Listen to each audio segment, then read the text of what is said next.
Before the thunder rolled and Zeus ruled the skies, there was only chaos, not the kind where you lose your socks, but the original, cosmic kind.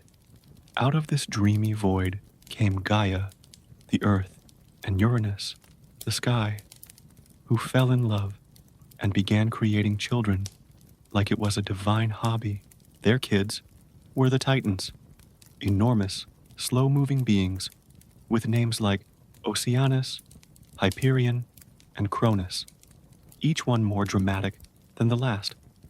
But Uranus wasn't thrilled with the weirder ones, especially the 100-handed Hecatoncheires and the one-eyed Cyclopes. So he stuffed them back into Gaia's womb like unwanted laundry. Gaia, understandably upset, handed a sharp sickle to her youngest Titan, Cronus, and whispered, "Do something." Cronus did. He ambushed his father and snipped him out of the picture, separating sky from earth forever. With Uranus dethroned, Cronus became king of the universe. But his reign came with a prophecy. One of his own children would overthrow him, just as he had done. And so, Cronus developed a peculiar parenting style. He swallowed his babies whole. No lullabies, no bedtime stories, just gulp and gone. But fate, as always, had a twist in store, because the next baby, Zeus, would not be swallowed. He would be hidden, raised in secret, and one day, he'd bring the thunder. If you enjoyed this sleepy slice of mythology, don't forget to like, subscribe, and let me know in the comments where you're watching from. Olympus, Crete, or your cozy bed. After snipping his father, Uranus, out of the sky with a sickle and claiming the throne of the universe, Cronus was feeling pretty smug. He was the king of everything. The stars, the seas, the clouds, even the awkward silence between thunderclaps. But the cosmos has a way of keeping things interesting, and soon, Cronus heard a prophecy that made his stomach churn. One of his own children would rise up and overthrow him, just as he had done to his father. Now, Cronus wasn't exactly known for his emotional maturity. Instead of facing his fears or attending divine therapy, he came up with a plan that was equal parts paranoid and crunchy. Every time his wife Rhea gave birth, Cronus would swallow the baby whole. No chewing, no lullabies, just gulp and gone. Hestia, Demeter, Hera, Hades, and Poseidon, all tucked away inside his belly like a very uncomfortable family reunion. Rhea, understandably horrified, tried to reason with him. "Maybe we could raise them," she suggested. "Teach them to be kind gods." But Cronus was too busy burping thunder and checking his stomach for signs of rebellion.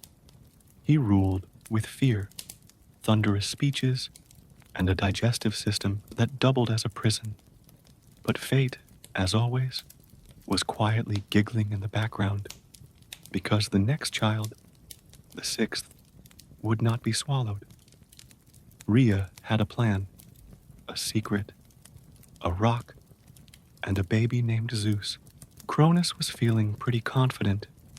He had swallowed 5 of his children like they were divine vitamins, and he believed he had outwitted fate. The prophecy said one of his kids would overthrow him. But how could they, if they were all tucked away inside his stomach like a celestial snack pack? What Cronus didn't know was that his wife, Rhea, had reached her limit. She was done watching her babies disappear down her husband's throat like olives at a Titan dinner party.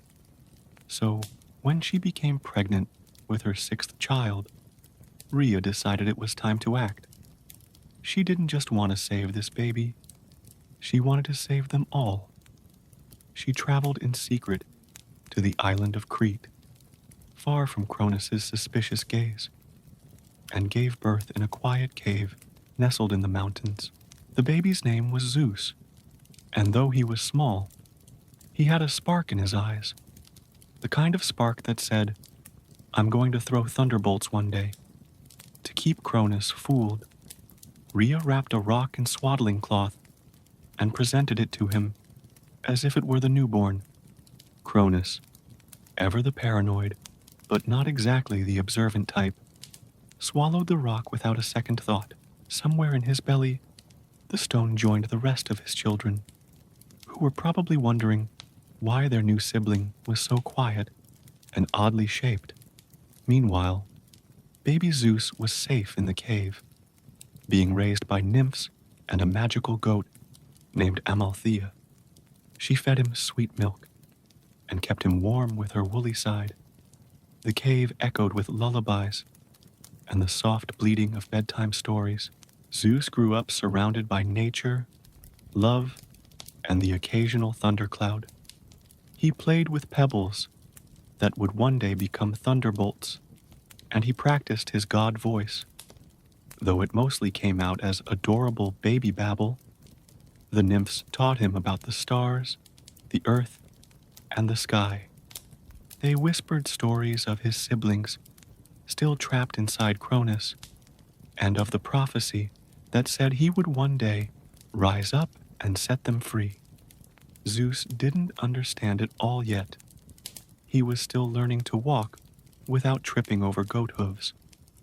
But something deep inside him stirred, a sense of destiny, a rumble of thunder waiting to be born. And so, in the quiet shadows of a Cretan cave, the future king of the gods grew stronger each day, hidden from the eyes of a tyrant, wrapped in the warmth of love, and dreaming of the day he would bring the storm, far from the thunderous tantrums of Cronus and the drama of Mount Olympus. Baby Zeus was growing up in secret on the island of Crete, tucked away in a cozy cave that smelled like moss, goat fur, and destiny. The cave was guarded by nymphs who sang lullabies so soft they could put a volcano to sleep, and by a magical goat named Amalthea, whose milk was said to be so nourishing it could turn a baby into a god. Zeus drank deeply, burped politely, and occasionally tried to chew on thunderclouds. The cave echoed with gentle bleats and whispered stories. Amalthea nuzzled Zeus lovingly, and the nymphs wrapped him in blankets woven from moonlight and mountain mist. They told him tales of his siblings, swallowed by Cronus, waiting in the dark, and of the prophecy that said he would one day rise up and free them. Zeus didn't understand much yet. He was still learning to walk without tripping over goat hooves. But he felt something stirring inside him, a rumble, a spark, a sleepy little thunder. As he grew, Zeus practiced tossing pebbles like they were thunderbolts. He climbed rocks and declared them conquered. He tried out his god voice, "I am Zeus," though it mostly came out as adorable babble with a hint of lightning. The nymphs giggled and clapped. Amalthea bleated proudly, and the cave glowed with the quiet warmth of a future king. Outside, the world spun on, unaware that the baby, who would one day rule the skies, was napping under a blanket of stars. Cronus still believed he had swallowed all his children. The Titans still ruled with heavy hands and slow thoughts. But in a cave on Crete, a storm was growing, slowly, sleepily, and with goat milk on its breath. Zeus had grown strong in the quiet shadows of Crete. Raised on goat milk and mountain mist, he had learned to walk, talk, and toss pebbles with the confidence of a future thunder god. But deep inside, he knew his siblings were still trapped, swallowed whole by Cronus, their paranoid father, who ruled the cosmos with a crown of fear and a belly full of regrets. Zeus had heard the stories whispered by nymphs, Hestia, Demeter, Hera, Hades, and Poseidon, all waiting all dreaming, all stuck in the world's worst digestive system. So Zeus, now a young god with a spark in his eyes and a storm in his heart, decided it was time. Time to act. Time to rescue. Time to rumble. But he didn't charge in with lightning and bravado. Not yet. First, he needed a plan. A clever one. A sleepy one. One that involved trickery, timing, and a very special potion. With help from Gaia, his grandmother, who was still annoyed about the whole stuffing children into the earth thing, Zeus acquired a magical emetic. A brew so potent it could make even a titan lose his lunch. He disguised himself as a humble cupbearer and approached Cronus, who was lounging on his throne, probably complaining about indigestion and the lack of decent ambrosia. "Thirsty, my lord?" Zeus asked, offering the potion with a polite bow and a mischievous twinkle. Cronus, never one to turn down a drink, gulped it down without a second thought. And then it began. One by one, the swallowed gods came flying out. Not gracefully, mind you. It was more like a divine fountain of siblings. Hestia, Demeter, Hera, Hades, and Poseidon tumbled out, dazed but alive, blinking in the light like newborn stars. Cronus, shocked and suddenly much lighter, roared in confusion. But Zeus stood firm, thunder gathering behind his eyes. The siblings, though shaken, quickly rallied around their youngest brother. They had been trapped for years, but now they were free, and they had a score to settle. The family reunion was short, dramatic, and filled with hugs, lightning, and a shared vow to overthrow Cronus and end the age of Titan tyranny once and for all. And so, with his brothers and sisters by his side, Zeus took the first true step toward becoming the king of the gods. The storm was coming, slowly, sleepily, but it was coming. The moment Zeus freed his siblings from Cronus' stomach, the skies began to rumble. Not with thunder, not yet, but with tension. The Titans, those ancient, towering beings who had ruled for ages, were not about to hand over the cosmos to a bunch of newly regurgitated gods. And so began the Titanomachy, a war so long, so loud, and so mythologically messy, it made bedtime arguments over screen time look tame. Zeus, now fully grown and armed with a divine sense of justice and a few thunderbolts, rallied his siblings. Hades brought shadows. Poseidon summoned waves. Hera, Demeter, and Hestia added wisdom, fury, and a touch of passive-aggressive strategy. But the Titans were no pushovers. Led by Cronus and backed by brute strength and ancient grudges, they hurled mountains, roared like earthquakes, and stomped like thunderclouds in boots. The war lasted 10 years.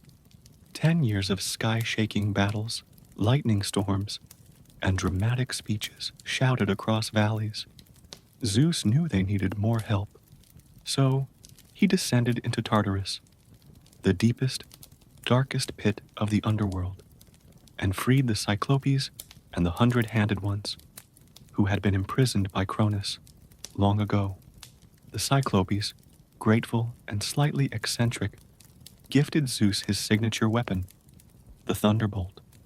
The 100-handed ones, with fists like falling stars, joined the fight with enthusiasm and zero chill. With their help, the tide turned. Zeus hurled thunderbolts that split the sky. Poseidon summoned tidal waves that swallowed Titan strongholds. Hades unleashed shadows that confused even the most confident mountain.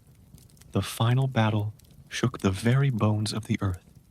Cronus, defiant to the end, faced Zeus in a clash of generations. But the prophecy held true. Zeus triumphed. The Titans were defeated and cast into Tartarus. locked away behind gates guarded by the 100-handed ones. The war was over. The skies cleared. The thunder softened. And the new gods, the Olympians, stood atop Mount Olympus, victorious and slightly exhausted. Zeus had done it. He had fulfilled the prophecy, freed his siblings, and ended the age of the Titans. But ruling the universe? That was a whole new storm. The war was over. After 10 years of thunderous battles, mountain-hurling tantrums, and dramatic speeches shouted across the heavens, the Titans had fallen. Cronus, once the paranoid king of the cosmos, had been defeated by his youngest son, the baby he thought he'd swallowed. The prophecy he tried to dodge, the thunderbolt-wielding god, who now stood victorious. Zeus didn't just win a war, he changed the universe. With the Titans cast into Tartarus, the deepest, gloomiest pit in existence, guarded by the 100-handed ones who were thrilled to finally have a job, the Olympians were free to build something new, something brighter, something slightly less digestive. They chose Mount Olympus, a cloud-kissed peak with panoramic views, eternal sunshine, and just enough altitude to feel important. It wasn't just a mountain. It was a throne room in the sky. Zeus, now crowned king of the gods, took his seat on a golden throne that hummed with power and squeaked with destiny. His siblings joined him. Poseidon with his trident and sea-scented sandals, Hades with his shadowy cloak and brooding playlist, Hera with her regal glare and divine planner, and the rest of the newly liberated gods, each bringing their own flair to the pantheon.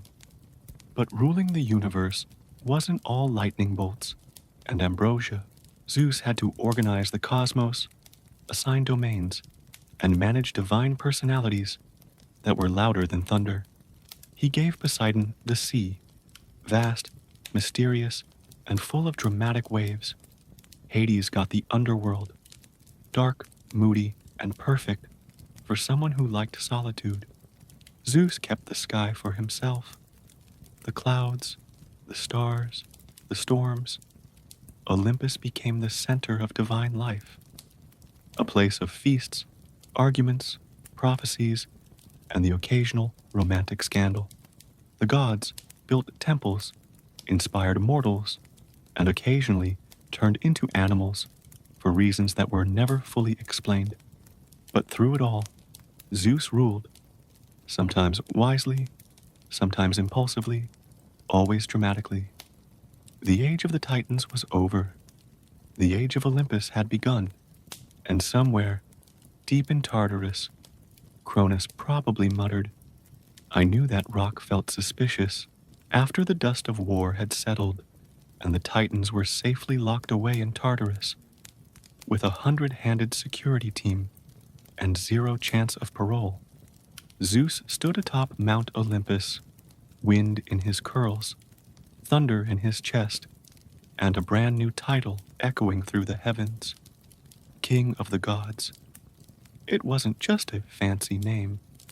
It came with responsibilities, big ones, like managing the weather, settling divine disputes, and figuring out how to keep his siblings from turning every family dinner into a shouting match.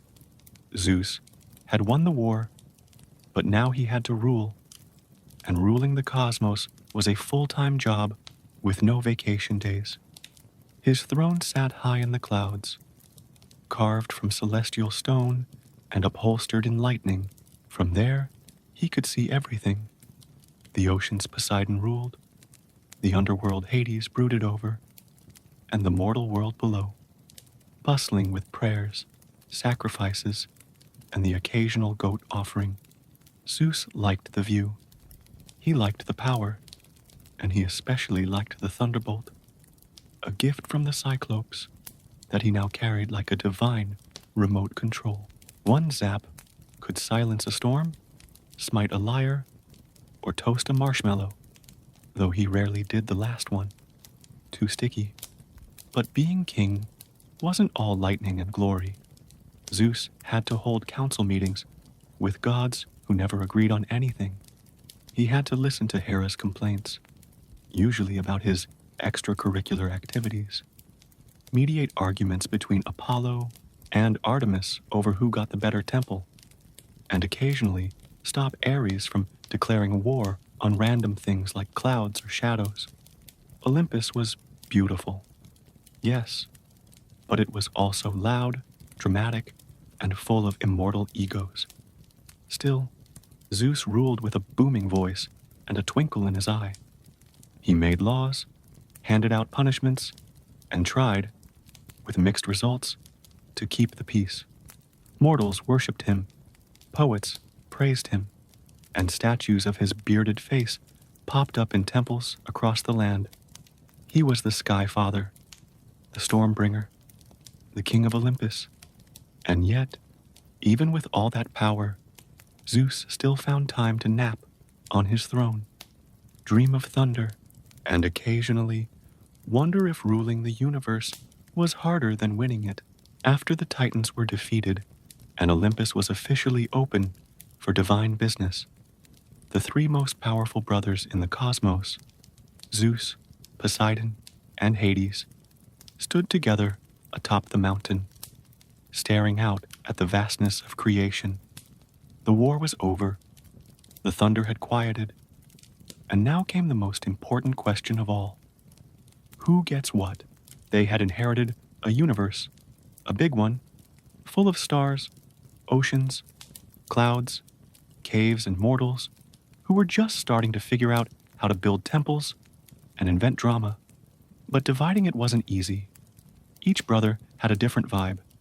Zeus was loud and flashy, Poseidon was moody and majestic, and Hades was quiet and slightly terrifying.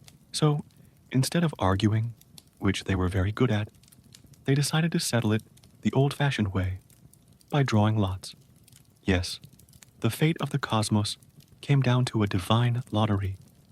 No thunderbolts, no tridents, just 3 slips of fate in a celestial hat.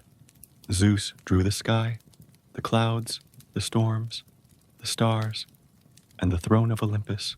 It was vast, dramatic, and perfect for someone who liked to make an entrance. Poseidon got the sea, deep, mysterious, and full of fish with attitude. He was thrilled, especially since he could now summon hurricanes just to make a point. Hades, ever the introvert, received the underworld, a shadowy realm of souls, secrets, and eternal brooding. He didn't smile, but he didn't complain either. It suited him. And so, the world was divided. Zeus ruled the heavens, Poseidon ruled the oceans, and Hades ruled the realm of the dead. They each built their own domains, decorated them with divine flair, and occasionally visited each other for awkward family dinners. But even with the world split 3 ways, Zeus remained the king, the one with the thunderbolt, the throne, and the final say. The brothers respected the balance mostly, and mortals, looking up at the sky, down at the sea, and deep into the earth, began to worship the trio who shaped their world. It wasn't a perfect system. There were squabbles, storms, and occasional underworld drama. But it worked, and the universe, for the first time, had order now that the gods had settled into their cloud-top offices on Mount Olympus. They turned their attention to something new, the world below. The earth was beautiful, mountains, rivers, forests, and oceans, but it felt a little empty. Zeus, ever the visionary and occasional meddler, decided it was time to populate the planet with something interesting, something curious, something that could build temples and occasionally mess things up. It was time to create mortals. Enter Prometheus, a titan who had survived the Great War by siding with Zeus and the Olympians. He was clever, kind, and had a soft spot for underdogs, while the other gods were busy decorating Olympus and arguing over who got the best temple. Prometheus was down in the mud, sculpting humans out of clay. He shaped them carefully, with hands that remembered the old world, and a heart that hoped for a better one. When he was done, he breathed life into them, and just like that, the first humans blinked into existence. But there was a problem. The humans were alive, yes, but they were cold, fragile, confused. They didn't have fur, fangs, or wings. They didn't even have a decent recipe for soup. Prometheus watched them shiver and struggle and thought, they need fire. Fire meant warmth, cooking, light, progress. But Zeus had forbidden it. He didn't trust mortals with something so powerful. They'll get ideas, he said. They'll start inventing things. They'll build cities. They'll write poetry. It'll be chaos. Prometheus disagreed. So, one night, while Olympus slept under a blanket of stars, he crept into the heavens, stole a spark of fire from the sun, and carried it down to earth, hidden inside a hollow fennel stalk. He gave it to the humans, and everything changed. They built hearths. They cooked food. They danced in the glow of flames, and told stories that reached for the stars.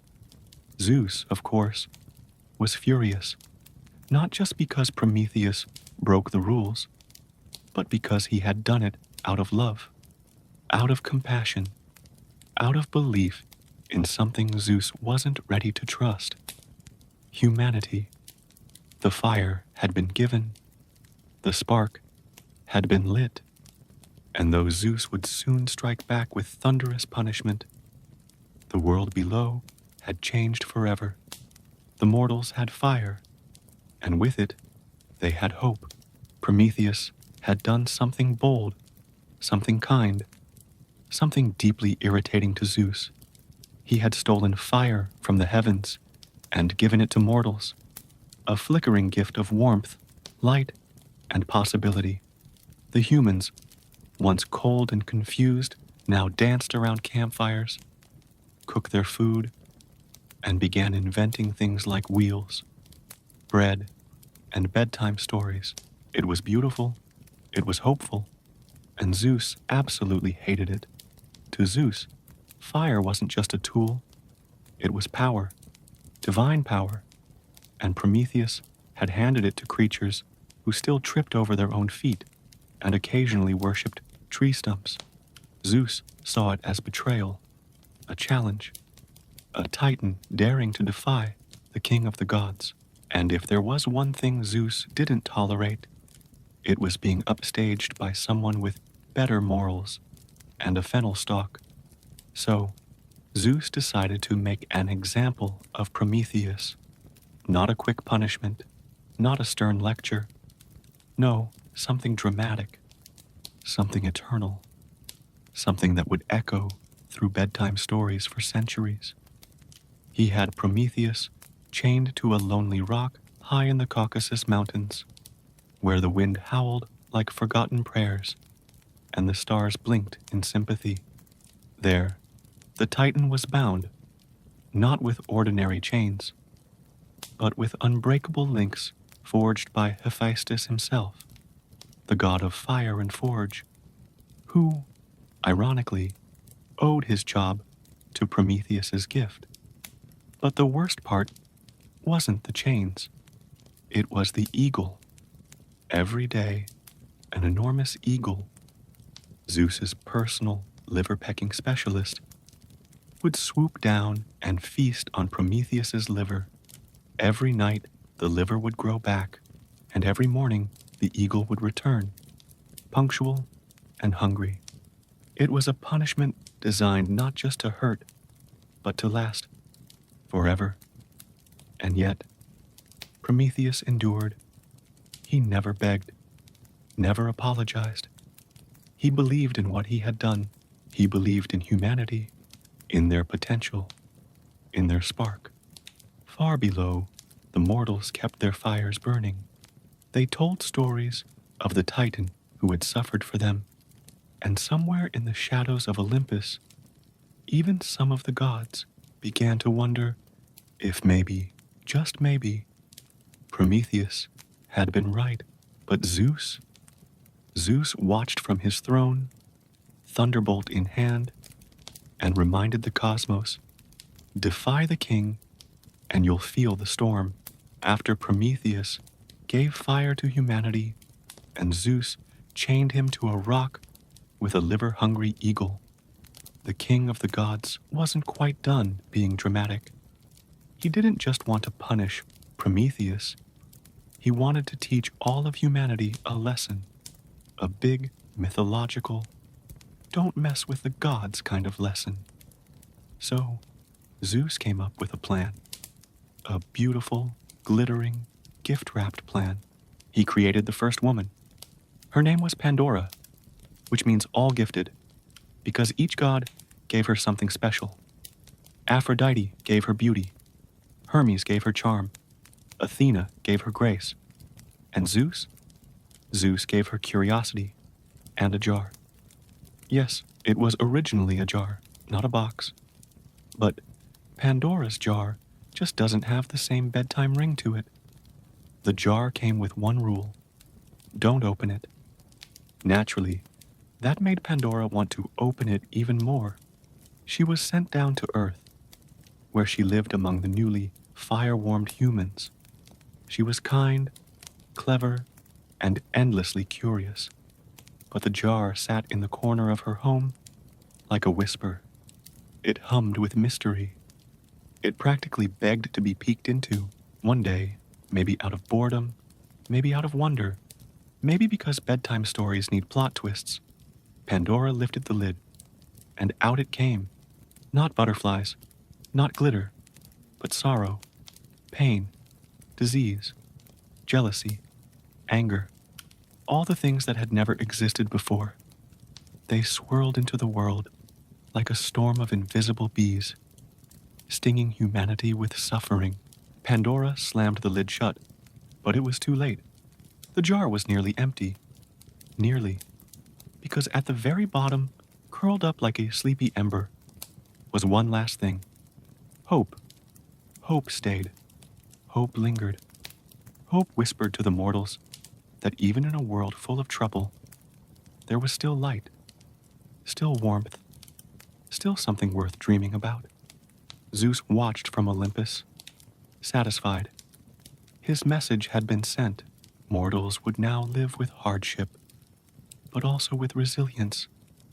And Pandora, though blamed by many, became a symbol of something deeper: the power of curiosity, the cost of knowledge, and the quiet strength of hope.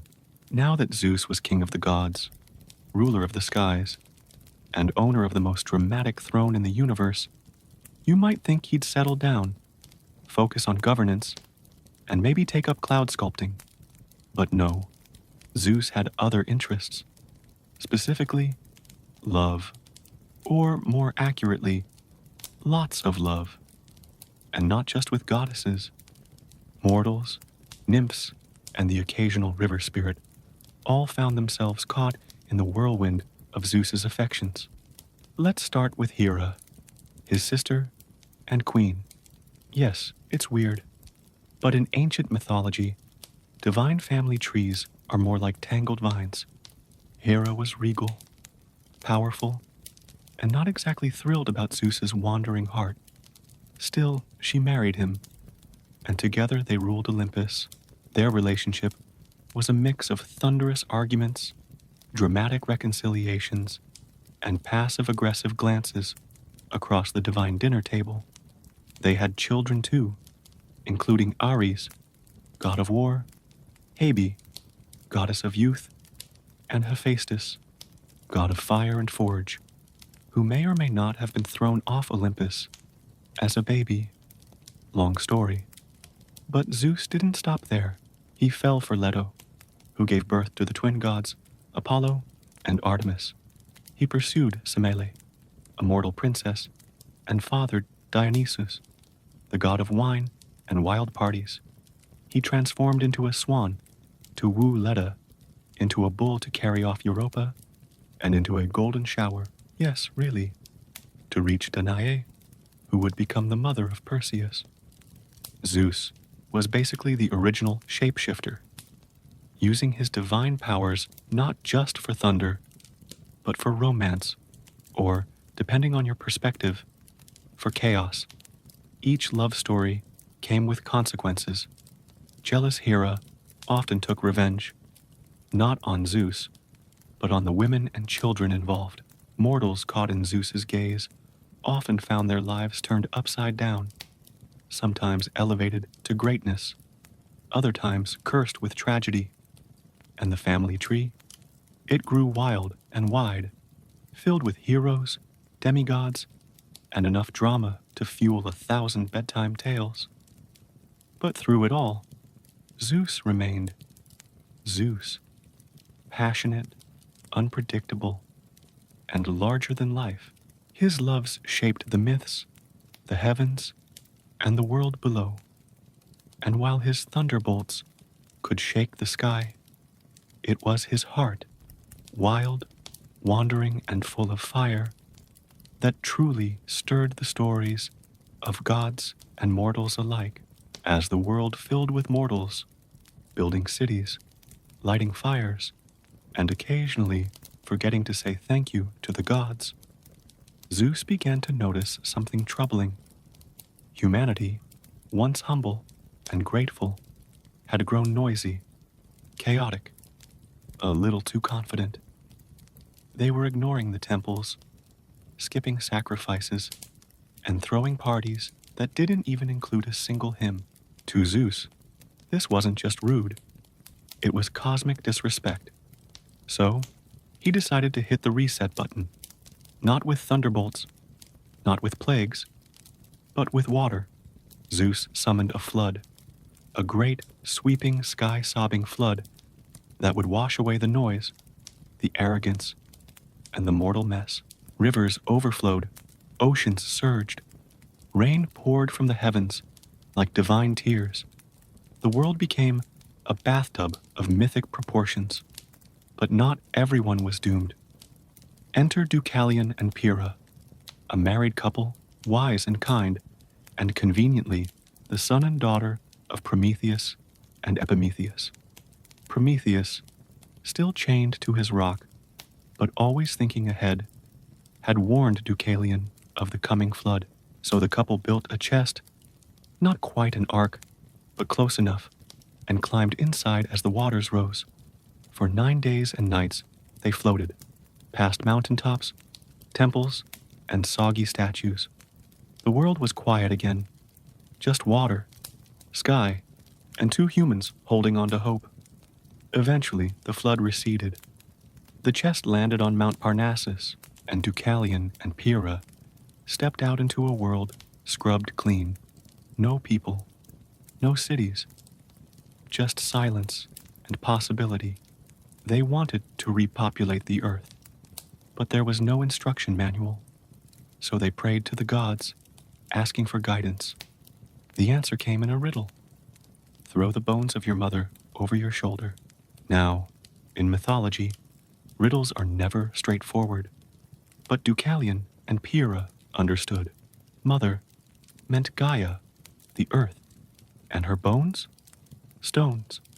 So they picked up stones and tossed them behind their backs, and as the stones hit the ground, they transformed into people, men from Deucalion's stones, women from Pyrrha's. Slowly, the world filled again, not with noise, but with new life, a second chance. Zeus watched from Olympus, satisfied. The flood had cleansed the world, and the survivors had proven worthy. Humanity had been reborn, quieter, humbler, and hopefully a little more grateful. And so, the story of the Great Flood became a tale of wrath, resilience, and rebirth. A reminder that even when the gods get grumpy, hope floats, Zeus may have ruled the skies with thunder and authority, but when it came to love, he ruled with enthusiasm. And from that enthusiasm came a lineage of children, some divine, some mortal, and many who would go on to become the greatest heroes and legends the world had ever known. These weren't ordinary kids. They were born from lightning and longing, shaped by fate and fire. Some were raised in palaces, others in caves, but all carried a spark of Olympus in their blood, and a destiny that would echo through the ages. Let's start with Heracles, or Hercules, if you're feeling Roman, son of Zeus and the mortal woman Alcmene. Heracles was born with strength that could shake mountains, and a life that would test every ounce of it. Hera, Zeus's wife, was not thrilled about this particular child, or any of Zeus's side adventures, really, and made Heracles' life a heroic obstacle course.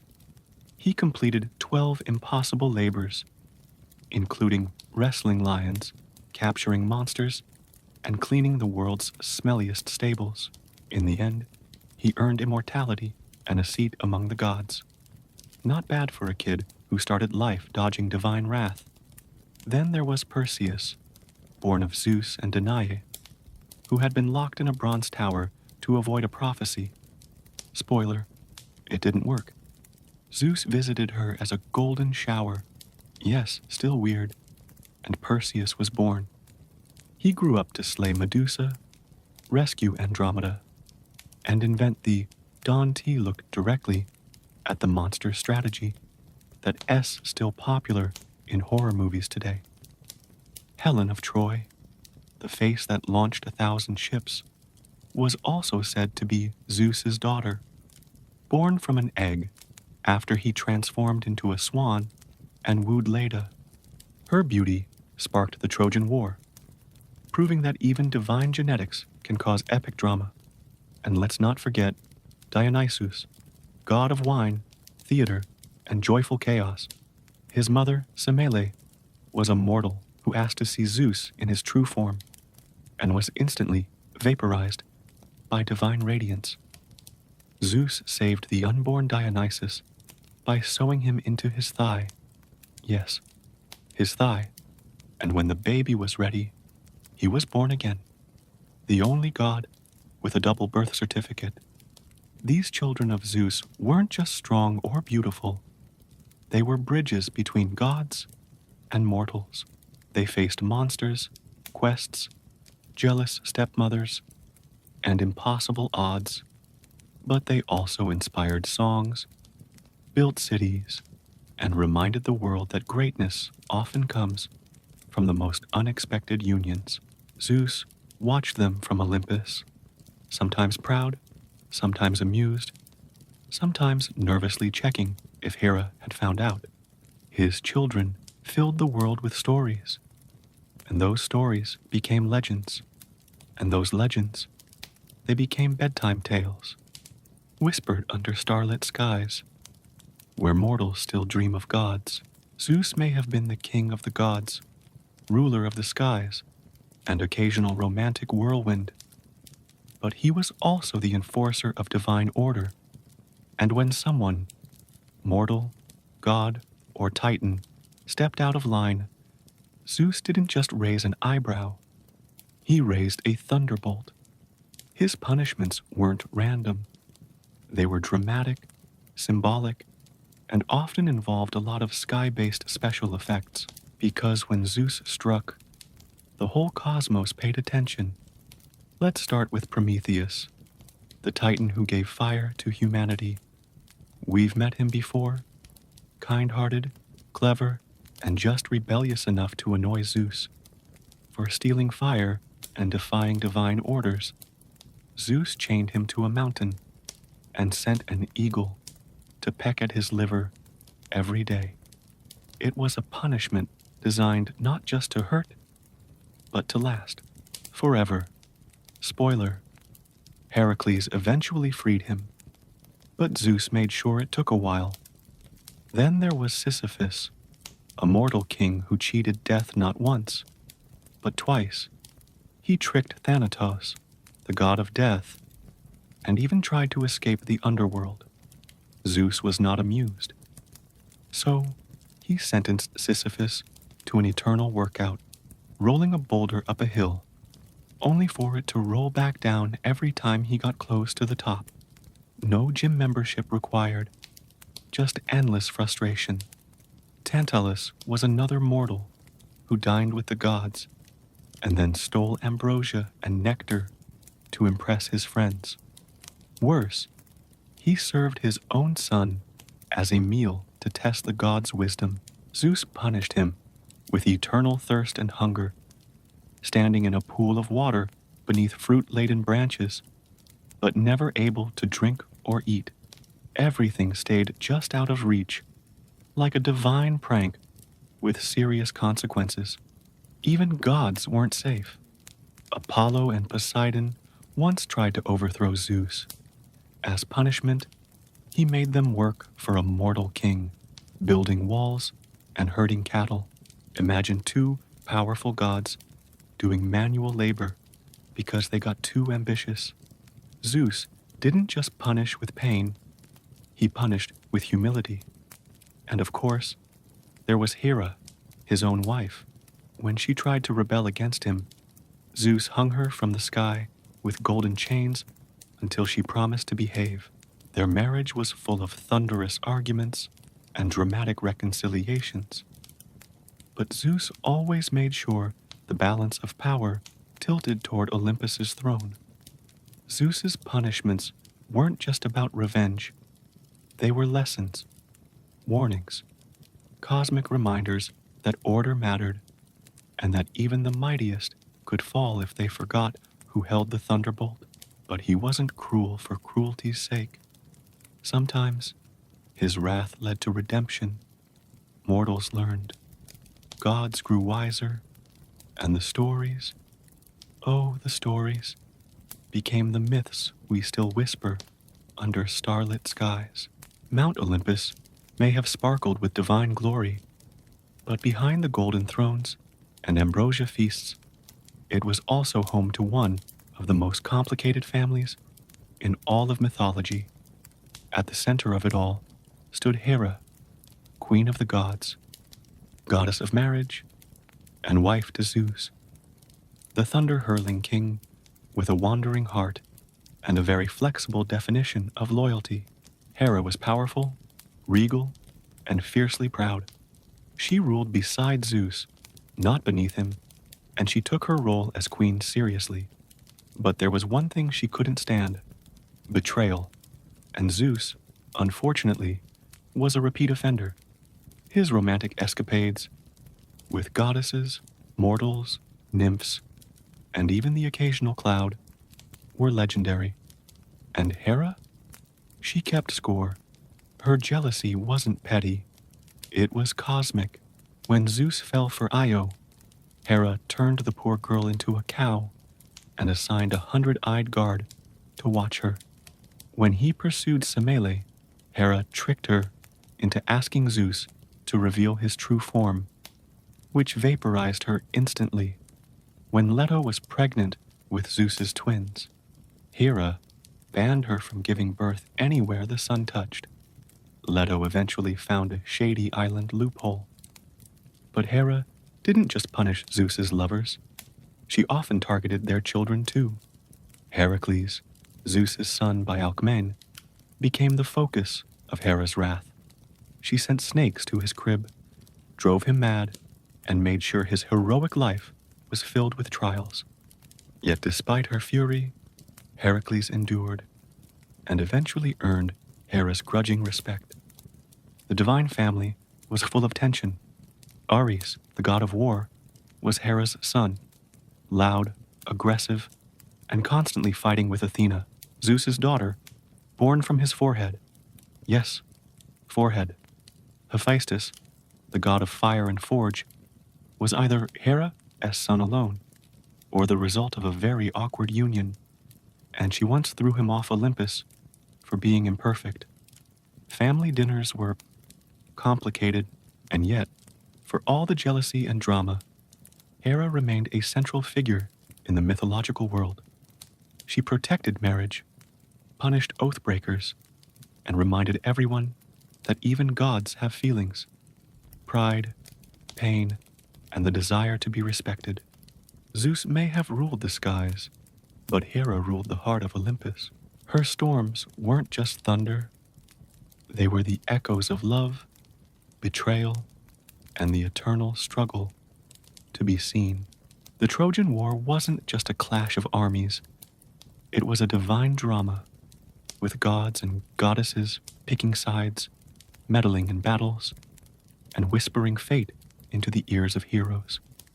And at the center of it all, high above the battlefield, sat Zeus, watching, calculating, and occasionally tossing a thunderbolt just to keep things interesting. Zeus didn't start the war directly, but he certainly didn't stop it. According to myth, the seeds of the conflict were planted at a divine wedding when Eris, goddess of discord, tossed a golden apple labeled "to the fairest." Hera, Athena, and Aphrodite all claimed it, and Zeus, wisely refusing to choose between them, appointed Paris of Troy to decide. Paris chose Aphrodite, who promised him the love of Helen, queen of Sparta. And just like that, the war began. Once the fighting started, Zeus's role became more subtle. He didn't charge into battle or pick a clear favorite. Instead, he acted like a cosmic referee, nudging fate, balancing divine egos, and ensuring the war unfolded according to destiny.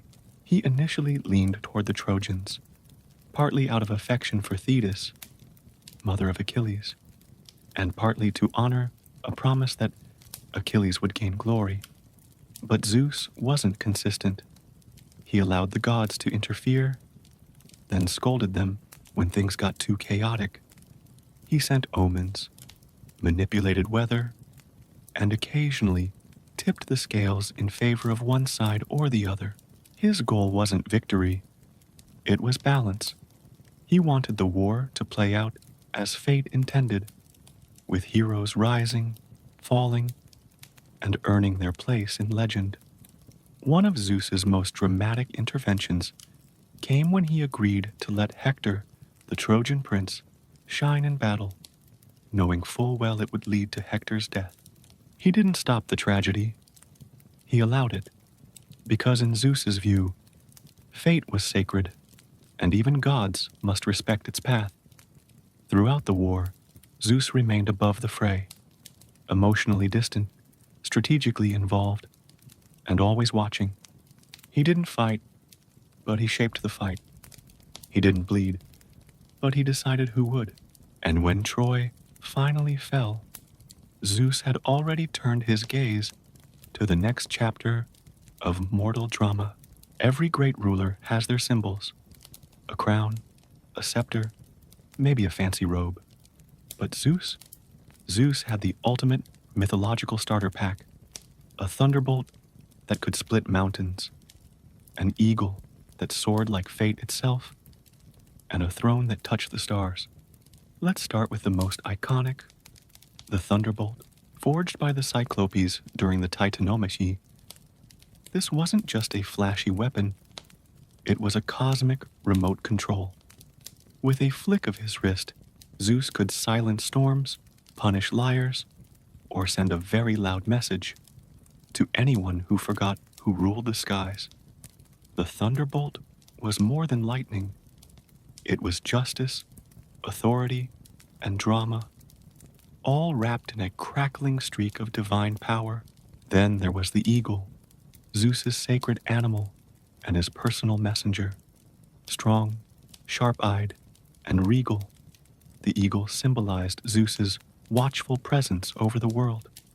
It flew above battlefields, temples, and mountains, reminding mortals and gods alike that the king of Olympus was always watching.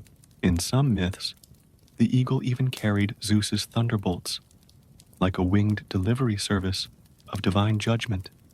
And finally, the throne, Perched atop Mount Olympus, carved from celestial stone and wrapped in clouds, Zeus's throne wasn't just a seat, it was a symbol of cosmic order. From there, he ruled the heavens, mediated divine squabbles, and occasionally took naps while pretending to listen to council meetings. The throne was the center of Olympus, the heart of divine authority, and the place where thunder met wisdom. Together, these symbols told the story of Zeus, not just as a god, but as a ruler. The thunderbolt was his voice, the eagle was his eyes, the throne was his legacy, and through them, the myths of ancient Greece echoed with power, pride, and the occasional lightning strike. Zeus had done it all. He'd overthrown the Titans, rescued his siblings, divided the world, and ruled the skies with a thunderbolt in hand and an eagle at his side. He'd fathered heroes, shaped destinies, and kept the divine family from tearing Olympus apart. Most of the time. But beyond the drama, the battles, and the lightning strikes, Zeus left behind something deeper, a legacy. He wasn't just a god of storms. He was the symbol of cosmic order, the one who kept the heavens balanced, who punished arrogance, and who reminded mortals and immortals alike that power must be tempered with wisdom. His name became a whisper in the wind, a rumble in the clouds, a presence in every temple where offerings were made and prayers were sent skyward. Even as other gods rose in popularity, Apollo with his music, Athena with her wisdom, Dionysus with his wine, Zeus remained the center of Olympus. The throne never changed hands, the thunder never faded, and the myths, passed from poet to poet, from scroll to storybook, always began with him. He was the father of gods and men, the sky father, the storm bringer, the king who ruled not just with force, but with fate. And though the world changed, empires rose and fell, languages shifted, stars were mapped, Zeus stayed, in stories, in symbols, in the hearts of those who still look up at the sky and wonder. His legacy is not just power, it's presence, eternal, echoing, and wrapped in clouds. And now, little Mythkeeper, the story winds down. The thunder has quieted. The eagle has landed. The throne rests in moonlight. Close your eyes and let the legacy of Olympus drift into dreams. You've journeyed through the myths, walked with gods, and held lightning in your imagination. Sleep well, sleep deep, and sleep mythically. Good night.